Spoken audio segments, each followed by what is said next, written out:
kwa uwanja huu kwa ajili ya kutekeleza ibada ya swala na vile vile ibada ya kuchinja. Sikukuu ya Eid, Waislamu husherekea kwa kuswali na kufuata mila ya Nabii Ibrahim alayhi salam na mila ya Nabii Muhammad sallallahu alayhi wasallama ya kuchinja.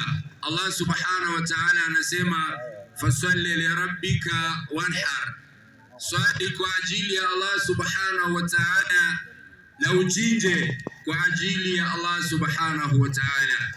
Kuchinja ni sunna kubwa iliyokokotezwa kwa wale Waislamu ambao wako na uwezo, mpaka Mtume akasema yule ambaye kwamba ana uwezo wa kuchinja na asichinje, fala yaqrabanna musallana, hafai kukaribia kwa musalla, kwa sababu amekhalifu sunna ya Mtume Muhammad sallallahu alayhi wasallam. Kwa tunahimiza ndugu zangu Waislamu, wale wenye uwezo wao wenye kuchinja mnyama ambaye kwamba hana kasoro na dosari yoyote ya kimaumbile ama ya kiafya. Haifai kuchinja mnyama ambaye kwamba ni kipofu au mnyama ambaye kwamba amekonda au mnyama ambaye ni mgonjwa au mnyama ambaye kwamba ni kiwete. Allah subhanahu wa ta'ala ni mzuri na anakubali vilivyo vizuri.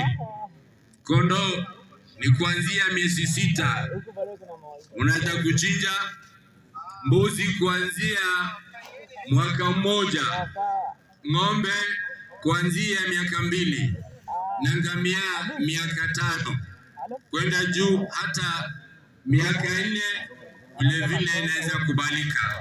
Kwa hivyo watu kwamba watajaliwa kuchinja wazingatie hiyo masharti na sifa za mnyama ambayo kwamba sheria imetuelekeza tumchinje ili ibada yetu iwe yenye kukubalika. Ndugu zangu Waislamu, kadhalika ndugu zangu Waislamu, tukisherekea hivi katika jamii ya ulimwengu, tujue kwamba kuna ndugu zetu na dada zetu ambao kwamba hawana uwezo, familia maskini, wale mafukara, wale watu ambao hawajabahatika kimaisha.